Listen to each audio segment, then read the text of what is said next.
오늘 우리가 나눌 말씀은 요한일서 2장입니다. 요한일서 2장 9절에서 11절의 말씀입니다. 요한일서 2장 9절에서 11절의 말씀입니다. 제가 읽겠습니다. 빛 가운데 있다고 말하면서 자기 형제 자매를 미워하는 사람은 아직도 어둠 속에 있습니다. 자기 형제 자매를 사랑하는 사람은 빛 가운데 머물러 있으니 그 사람 앞에는 올무가 없습니다. 자기 형제 자매를 미워하는 사람은 어둠 속에 있고 어둠 속을 걷고 있으니 자기가 어디로 가는지를 알지 못합니다. 어둠이 그의 눈을 가렸기 때문입니다. 아멘. 우리가 살아가는 세상은 법이라는 것이 있습니다. 법은 그래서 무질서해질 수 있는 세상에 질서를 만들어가는 도덕과 윤리적인 차원에서의 기준을 우리에게 늘 제시해 주죠. 우리가 흔히 말하는 법을 잘 지켜야 한다라는 말도 같은 맥락 안에 있습니다. 모든 사람들이 법을 잘 지키기만 하면 이 세상에는 큰 문제가 일어나지 않을 것이다 라는 강력한 믿음이 있기 때문입니다. 최근에 잘 알고 지내는 우리 선배 목사님께서 김 목사 이런 것도 있다 한번 읽어봐라 라면서 주신 자료가 있습니다. 논문인데요. 그 논문을 읽는 내내 참 감사했습니다. 건네주신 목사님도 또 이분 논문을 쓰신 분도 좋은 자료를 제공하여 주셨다는 점에서 참 감사했습니다. 이 논문의 제목은 이렇습니다. 나의 형법학 이해 30년 배움과 가르침의 이 여정에서 이런 논문이에요. 고려대학교에서 30년간 형법을 강의하신 한 교수님의 정년 은퇴 논문입니다. 형법을 강의하신 분이에요. 30년 동안. 형법은 우리가 잘 아는 것처럼 좀 무섭지 않습니까? 그죠? 형사 처벌하고 막 그런 거 아니에요? 그죠? 실제로 우리 사회에서 적용되고 있는 엄중하고 엄격한 법에 대해서 새로운 신선한 관점으로 이해될 수 있다라는 것이 신선했습니다. 신학을 연구하는 목회자로서도 무척이나 반가웠습니다. 소제목들을 한번 보세요. 제가 읽어드릴게요. 왜 법에서 사랑인가? 한번 넘겨주세요. 왜 형법에서도 사랑이어야 하는가? 형법에서 사랑을 말하는 거예요. 왜 형사소송 절차는 대화적이어야 하는가? 왜 교정과 처우에 있어서는 희망적이어야 하는가? 형법을 강의하시고 여러 법학도들을 양성하시는 한 은퇴를 앞둔 교수님이 이 형법에 대해서 사랑, 대화, 희망 이런 말들을 하시는 거예요. 낯설지 않으십니까? 법을 집행하는 판사와 검사 그리고 변호사, 재판의 상황들을 상상해 보면 쉽게 떠오르지는 않는 분위기입니다. 우리는 법은 무서운 것이고 엄중한 것이며 또 때로는 우리의 올무와도 같은 것이어서 그렇게 어렵게 생각하는 것이 익숙하기 때문이죠. 그 논문의 내용들을 좀 소개해 드릴게요. 글을 한번 띄워주세요. 죄와 벌의 문제는 바로 인간 이해가 전제되어야 한다는 점과 인간 이해는 인간 증오가 아니라 인간 신뢰와 인간 사랑을 바탕으로 한다는 점에 초점을 맞추었다. 이런 말이 있어요. 또 다른 문장이 또 있어요. 죄의 주체는 바로 인간이다. 죄가 바로 인간의 인격을 표현으로 만들어진 인간의 작품이다. 한 작품이 그 작가의 모든 면을 대신할 수 없듯이 죄가 한 사람의 인격을 다 대변할 수 없다. 그러므로 아무리 극악한 범죄인이라 할지라도 그의 가슴 한구석엔 여전히 사랑의 가능성, 사랑받고 싶은 마음이 남아있다. 그의 가슴 속엔 여전히 선을 사모하는 마음, 이웃과 더불어 살아갈 수 있는 여지가 남아있다는 사실을 외면해서는 안 된다. 이 점을 외면하면 죄만 보고 죄를 만든 인간을 보지 못하는 잘못을 저지를 수밖에 없다. 이런 글을 썼어요. 이게 이제 이 긴 논문의 전제입니다. 이제 이러한 전제로 이제 하나하나 이제 이 교수님이 풀어 가시는 거예요. 어떠십니까, 여러분? 그런데 우리가 이제 이분의 글을 쭉 읽어보면서 앞에 뭐 짧은 부분만 읽어봤지만 이러한 이해를 우리가 또 너무 과도하게 확장시켜서는 안 되는 것이죠. 예를 들어서 범죄 행위를 또 미화한다든지 또 법과 죄의 존재 자체를 뒤흔들 만큼의 인본주의적 접근은 위험한 것입니다. 법과 죄는 그 기능을 온전히 수행해야 합니다. 그래서 법이 있고 질서가 있는 것 아니겠어요? 그런데 이와 같은 관점을 제가 소개해드린 것은 우리가 법에 대한 개념을 너무 구속적이고 가두는 그러한 강압적인 것에 두기보다는 인간의 사랑과 회복의 관점에서 바라볼 수도 있어야 한다라는 것을 우리가 나누기 위함입니다. 성경에서 교훈하는 건 어떻습니까? 인간은 선하게 창조되었죠. 죄를 알지 못했습니다. 그래서 그 알지도 못하는 죄를 지어버리고 말았어요. 선악과를 따먹었잖아요. 그래서 하나님으로부터 그 죄를 지은 대가로 벌을 받습니다. 죄와 벌이 실행이 된 것이죠. 그런데 하나님께서 자신이 영원전 택하신 자들은 가만히 내버려 두지 않으십니다. 어떻게 하시죠? 쫓아내시면서 가죽옷을 입히시잖아요. 그들이 다칠까 봐 하나님이 보호하시지 않습니까? 회복을 암시하시는 거예요. 아담의 후손들인 우리는 그래서 죄를 지을 수밖에 없는 존재들입니다. 스스로는 도무지 선을 행할 수가 없어요. 구원에 있어서 우리는 그 어떤 공로도 내세울 수 없는, 선을 행할 수 없는 존재들입니다. 그런 하나님께서는 우리를 극적으로 전환시키시죠. 지난번 우리 나누었던 말씀의 내용이죠. 그 외아들 예수 그리스도의 단 한 번의 죽음으로 말미암아 죄인의 신분에서 의인이라 여겨지는 법적인 신분의 대전환을 우리는 경험하고 지금 이 자리에 앉아 있는 겁니다. 지금 그렇게 우리는 성도라는 이름으로 이 자리에서 교회 공동체로 세움을 받은 사람들입니다. 그렇게 세움을 받은 우리는 우리에게 주어진 삶을 살아갑니다. 오늘 본문은 바로 이 상황을 설명해 주는 본문입니다. 사랑하는 고양제교회 성도 여러분, 여러분은 지금 요한일서를 계속해서 묵상하고 있습니다. 수요일마다 지금 요한일서를 보고 있잖아요. 샅샅이 아주 조금씩 심도 있게 살펴보고 있는데요. 오늘 한번 전체적인 맥락을 이제까지 했던 걸 한번 쫙 볼게요.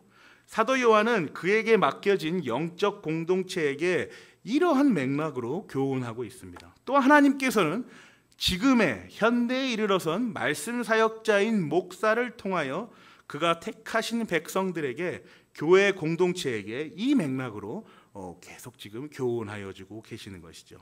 1장부터 보시면 예수 그리스도와의 사귐에 대한 복음의 내용을 교훈하여 주십니다. 빛이신 예수 그리스도를 보여주시죠. 예수 그리스도께서 빛이신 게 어떤 의미인지, 어떤 존재인지를 찬찬히 밝혀주십니다. 우리가 다 살펴본 내용이죠. 또 2장부터는 구원의 여정에 초점을 맞추어 교훈해 주십니다.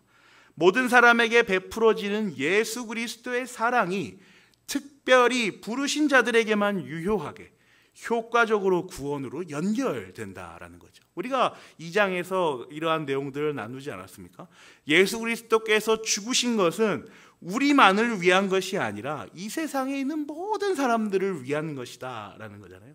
그만큼 보편적이고 종합적인 죽음이고 부활이었는데 그 사건이, 그 사역이 우리에게만 유효하게 적용되어 구원으로 연결된다라는 거예요. 그게 우리 2장의 시작부터 나누었던 내용 아니겠습니까? 그리고 그 부르신 자들을 어떻게 하시죠? 중생케 하시죠. 회심을 일으키십니다. 그야말로 충격과도 같은 대전환을 불러일으키십니다. 예수 그리스도의 단 한 번의 죽음과 부활로 말이죠. 그 대전환을 경험한 사람들은, 하나님께서 택하신 백성들은 믿음으로 의롭다 여겨짐을 받은 이신칭의 교리를 고백합니다. 지난주에 했던 거죠. 이 대전환의 결과는 의롭다 여겨짐을 얻은 신분의 전환입니다. 그죠? 우리가 죄인에서 의인으로 된 거예요. 그러니까 정리하면 부르시고 중생케 하시고 회심하게 하시며 믿음으로 의롭다 여겨지는 이신칭의까지 요한일서는 앞부분에 복음을 시작으로 구원의 여정을 자세하게 조금씩 설명해 나가고 있는 거예요. 오늘은 우리 뭘 다루게 될까요? 오늘은 이제 칭의, 의롭다 여겨짐을 받은 이후에 성화를 다룹니다. 거룩하게 하여지는 것이죠. 이제까지 했던 칭의, 중생, 회심, 부르심 이런 것들은 하나님께서 우리에게 불러일으키신 거예요. 하나님께서 주권적으로 절대적으로 딱 주신 거죠. 이 성화는 하나님께서 우리의 마음을 일으키셔서 우리가 열심을 내는 겁니다. 거룩하여지게 되는 거죠. 그래서 믿음과 중생, 회심, 부르심 이런 건 조금만 부르시고 약간만 중생하고 이런 건 없다라는 거죠. 조금만 의인이라 여겨짐을 받고 이런 건 없다는 거예요. 이건 딱 그런 거예요. 하나님께서 절대적으로 내가 너에게 은혜의 선물로서 믿음을 주었다. 그 부르심을 실행하였다. 이렇게 말씀하시는 거죠. 그런데 성화는 어떻습니까, 여러분? 우리가 늘 항상 고점에서 신앙의 고점에서 우리가 신앙생활을 합니까? 아니죠. 떨어지죠. 어떨 때는 하나님 했다가 어떨 때는 하나님 정말 참 이렇게 해줘도 돼요. 이렇게도 했다가 오르락내리락 하잖아요. 그죠? 그런데 그게 조금씩 더 성숙해질수록 이 삶의 연수와 신앙의 연수가 좀 더 여물수록 이제 덜 그러는 것이죠. 그죠? 덜 떨어져도 덜 떨어지는 것이고 올라가도 그만큼 우리가 경험을 한 겁니다. 그래서 성화는 절대적인 하나님의 사역이지만 우리의 삶 가운데에 조금씩 드러나기도 하고 또 많이 드러나기도 하고 이런 사역이에요. 거룩하여져 가는 성화의 과정을 오늘 우리는 말씀으로부터 확인해 볼 겁니다. 9절을 한번 보세요. 빛 가운데 있다고 말하면서 자기 형제 자매를 미워하는 사람은 아직도 어둠 속에 있습니다. 9절의 말씀을 한번 잘 보세요. 나는 빛 가운데 있다가 아니에요. 나는 빛 가운데 있다. 나는 빛과 연합된 채로 있다라고 말하는 사람입니다. 그죠? 그렇게 말하는 사람이 자기 형제를 미워한다면 그는 아직 어둠 속에 있는 자다라고 말씀하고 계신 겁니다. 아직도라는 말에 집중해서 10절과 11절을 한번 다시 읽어보겠습니다. 자기 형제 자매를 사랑하는 사람은 빛 가운데 머물러 있으니 그 사람 앞에는 올무가 없습니다. 자기 형제 자매를 미워하는 사람은 어둠 속에 있고 어둠 속을 걷고 있으니 자기가 어디로 가는지를 알지 못합니다. 어둠이 그의 눈을 가렸기 때문입니다. 10절, 11절과 비교해서 9절에 나타난 차이점이 무엇입니까? 10절은 뭐예요? 빛 가운데 머물러 있는 거예요. 그죠? 그리고 11절은 뭐예요? 어둠 속에 있고 어둠 속을 걷고 있는 거예요. 그런데 9절은 뭡니까? 빛 가운데 있다고 말하면서예요. 정해진 게 아닌 것이죠. 10절은 대전환을 경험한 사람입니다. 중생과 회심으로 인하여 내가 죄인으로서의 신분이 의인으로 여겨지는 그 전환을 경험한 사람이 10절의 내용이겠죠. 또 11절은 그렇지 않은 사람들이죠. 그러나 9절의 상황은 다릅니다. 빛 가운데 있다고 말하면서입니다. 아직은 아닌데 자신은 있다라고 말하는 사람들인 거예요. 그리고 드러나는 것은 뭡니까? 형제 자매를 미워하는 겁니다. 아직 중생과 회심의 대전환을 경험하지 못하고 있는 사람입니다. 그런데 아직도라는 말을 우리가 주의해서 보다 보면 그 말씀에 아직도라는 단어를 굳이 사용한 걸 보면 좀 더 이 맥락을 알 수가 있어요. 적어도 빛이 무엇인지 그 존재가 얼마나 대단한지 정도는 아는 사람인 겁니다. 그렇지 않겠어요? 빛이 있다고 말하면서 라고 말할 때는 빛이 좋은 거야, 빛이 나에게 유익한 거야 라는 정도는 아니까 나는 빛에 있어 라고 말하는 것 아니겠어요? 그런데 아직은 어둠 가운데 있는 겁니다. 참 왔다 갔다 하는 모습이죠.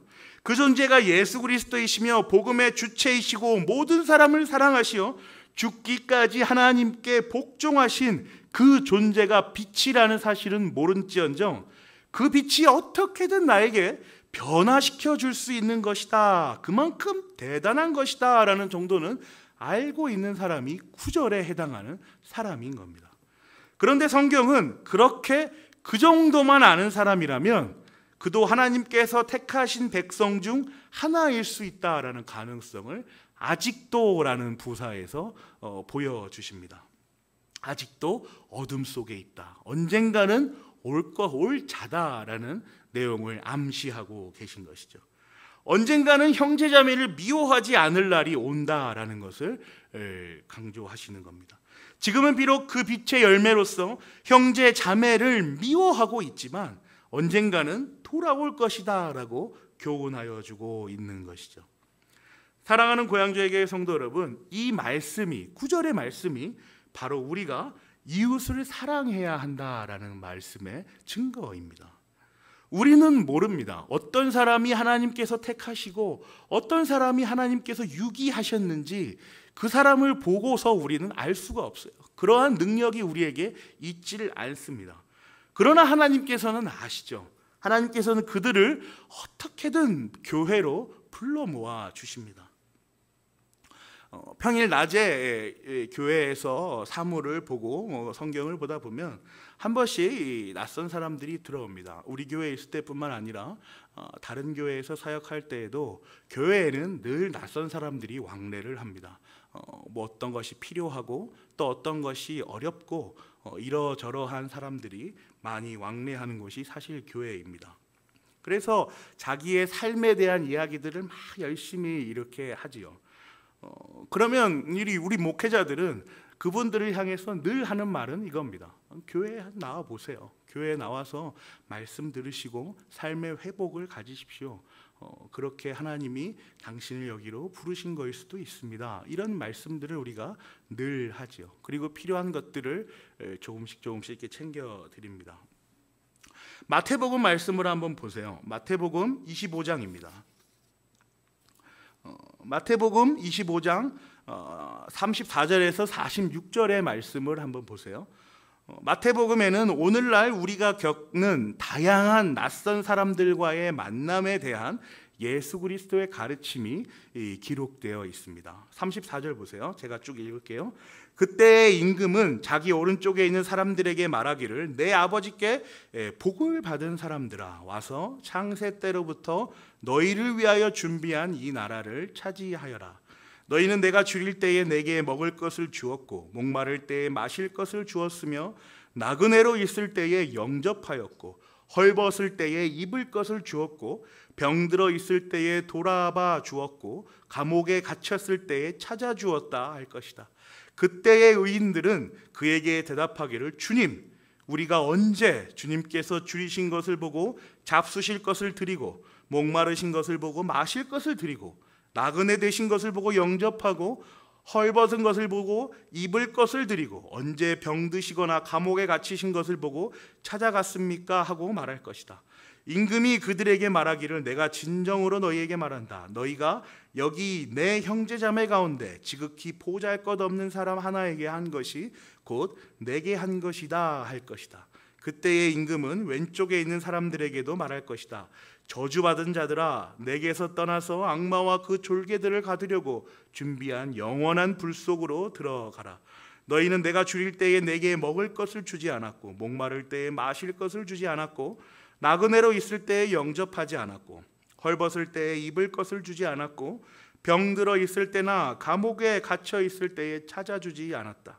그때에 그들도 이렇게 말할 것이다. 주님, 우리가 언제 주님께서 굶주리신 것이나 목마르신 것이나 나그네 되신 것이나 헐벗으신 것이나 병드신 것이나 감옥에 갇히신 것을 보고도 돌보아 드리지 않았다라는 것입니까?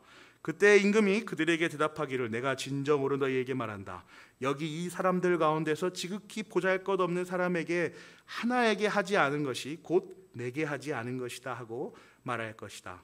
그리하여 그들은 영원한 형벌로 들어가고 의인들은 영원한 생명으로 들어갈 것이다. 새번역 성경이 참 이래서 좋아요. 읽으면 쭉 이해가 되시죠? 그죠? 지금 나그네들에 대해서 예수님께서 어떻게 우리에게 행해야 할 것임을 우리에게 가르쳐 주고 있는 거예요. 그런데 이 두 그룹이 나오지 않습니까? 영원한 형벌로 들어갈 저주받은 자들과 영원한 생명으로 들어갈 내 아버지께 복을 받은 사람들을 구분하여서 예수님이 가르쳐주고 계십니다. 영원한 형벌과 영원한 생명, 이 구분은 오늘 본문인 10절과 11절에도 고스란히 기록되어 있습니다. 자기 형제자매를 사랑하는 사람은 빛 가운데 머물러 있으니 그 사람 앞에는 올무가 없습니다. 자기 형제자매를 미워하는 사람은 어둠 속에 있고 어둠 속을 걷고 있으니 자기가 어디로 가는지를 알지 못합니다.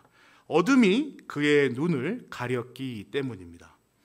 빛 가운데 머물러 있으니 어둠 속에 있고 어둠 속을 걷고 있으니 이 구분이 우리가 서두에 나누었던 구분이죠.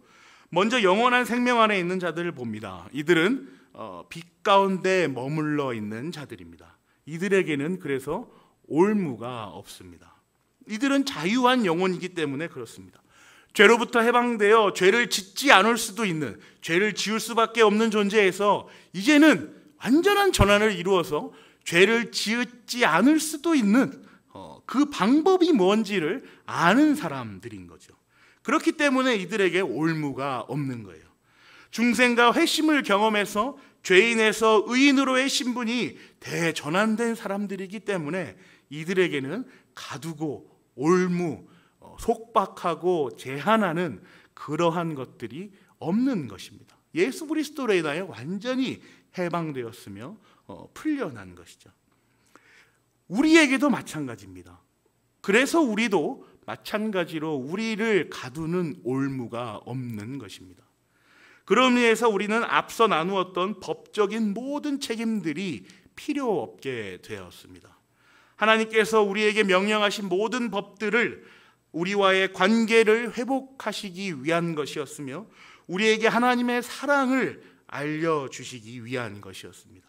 그 일을 위하여, 그 사역을 위하여 예수 그리스도께서 그 사역을 홀로 감당하신 것이죠.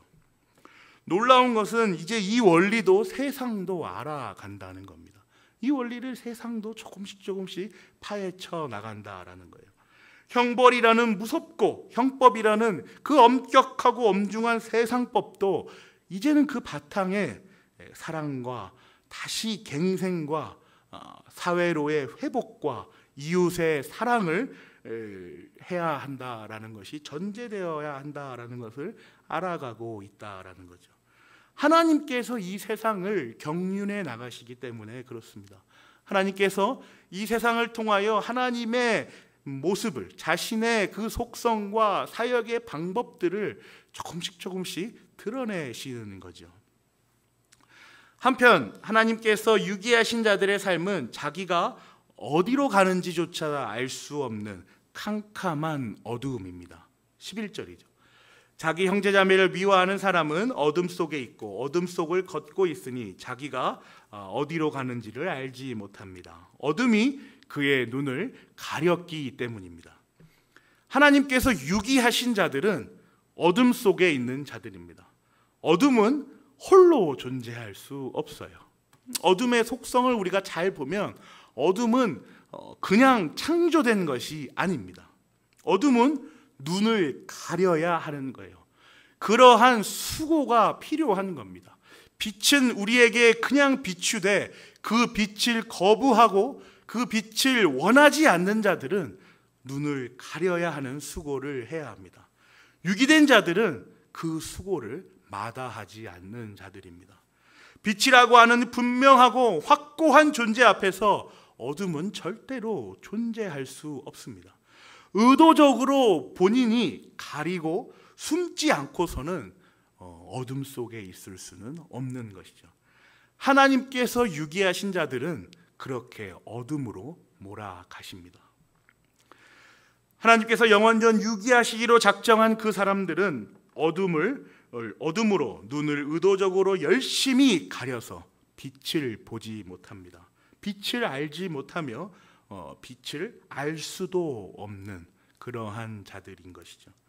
그렇게 하나님의 존재를 알지 못한 채 또 완강하게 거부한 채 유기된 자의 모습으로 이 세상을 살아가는 겁니다. 이게 전부인 양 이 어둠이 나에게 평화이냐?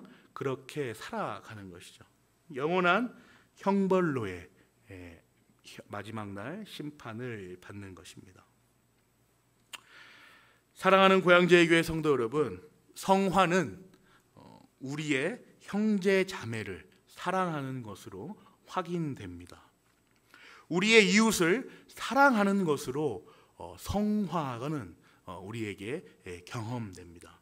거룩하여져 가는 것은 우리가, 성도가 이웃을 어떻게 얼마나 사랑하고 그들을 긍휼히 여기며 그들도 하나님의 말씀을 들어야 하는 대상이다라는 것을 인식할 수 있는 것이죠. 우리가 지난 월요일까지 새벽마다 레위기를 묵상했습니다. 레위기에서 가장 많이 나오는 주제가 무엇이죠? 레위기에서 가장 많이 나오는 주제는 거룩이잖아요. 그죠? 계속해서 거룩하게 하고 구별되게 하고 하나님의 것은 다르게 하고 그러한 내용들이 레위기에 계속 반복적으로 나오지 않았습니까? 그런데 레위기 후반부를 우리가 보시면 후반부의 그 거룩을 하나님께서 어떻게 기록하십니까? 레위기 25장을 한번 볼게요. 레위기 25장 35절에서 38절입니다. 너희 동족 가운데서 아주 가난해서 도저히 자기 힘만으로는 살아갈 수 없는 사람이 너희의 곁에 살면 너희는 그를 돌보아 주어야 한다. 너희는 그를 나그네나 임시 거주자처럼 너희와 함께 살도록 하여야 한다. 그에게는 이자를 받아서도 안 되고 어떤 이익을 남기려고 해서도 안 된다. 너희가 하나님 두려운 줄을 안다면 너희의 동족을 너희의 곁에 데리고 함께 살아야 한다. 너희는 그런 사람에게 이자를 받을 목적으로 돈을 꾸어주거나 이익을 볼 셈으로 먹거리를 꾸어주어서는 안 된다. 나는 너희의 하나님이 되려고 너희에게 가나안 땅을 주고 너희를 이집트 땅에서 이끌어낸 주 너희의 하나님이다. 너희의 동족, 너희의 이웃에게 이렇게 해야 한다라고 기록하고 있습니다. 36절 보세요. 너희가 하나님 두려운 줄을 안다면 너희 동족을 너희 곁에 데리고 함께 살아야 한다라고 말씀하고 계시지 않습니까? 하나님을 경외할 줄 안다면, 이 말씀은 너희가 하나님을 안다면이라는 말씀이에요.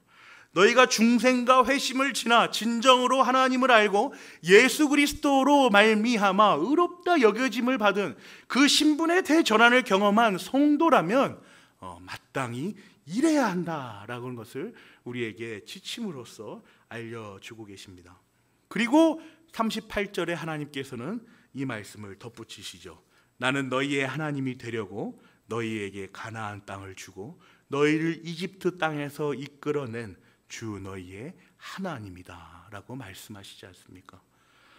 나는 너희를 구원하려는, 반드시 너희를 구원하고야만은 너희의 하나님이다 라는 것을 우리에게 알려주고 계십니다. 우리의 구원의 여정의 주체를 명확하게 밝히시는 동시에 그렇게 반드시 할 것이다 라는 언약도 레위기에 담아 놓으신 것입니다. 성도의 거룩해져 가는 과정을 특별한 어떤 신앙생활을 하는 것으로 여기지 않으시기를 바랍니다. 하나님께서는 거룩하여져 가는 과정을, 그 성화의 과정을 이웃사랑이라는 아주 보편적이고 전인적인 과제로서 우리에게 계시하고 계십니다. 우리 교회도 표방하는 것이 그렇지 않습니까? 마을 교회잖아요. 마을 공동체잖아요. 마을의 어떠한 필요와 어떠한 도움을 우리가 사명을 감당할 수 있을까? 그걸 복음 전파로 어떻게 선용할 수 있을까를 고민하며 담임 목사님이 그렇게 세우신 건 아니겠어요? 또 우리 교회가 동의해서 같이 움직여지고 있는 건 아니겠습니까?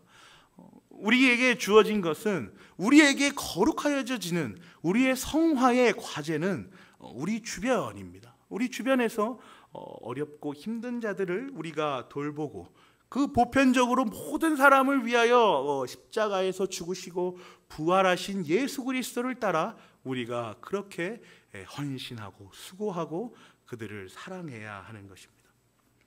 복음도 구원도 거룩도 하나님께서 일하시는 모든 사역에 이웃을 향해 긍휼히 여길 줄 아는 마음과 실천이 자리하고 있는 것입니다. 오늘 요한일서의 이 부분은, 이 세 구절은 성화의 과정이 얼마나 보편적이고 얼마나 인본주의적이며 또 얼마나 하나님께서 말씀하신 사람을 사랑하는 것이 얼마나 귀한 일인 것임을 우리에게 알려주고 있습니다.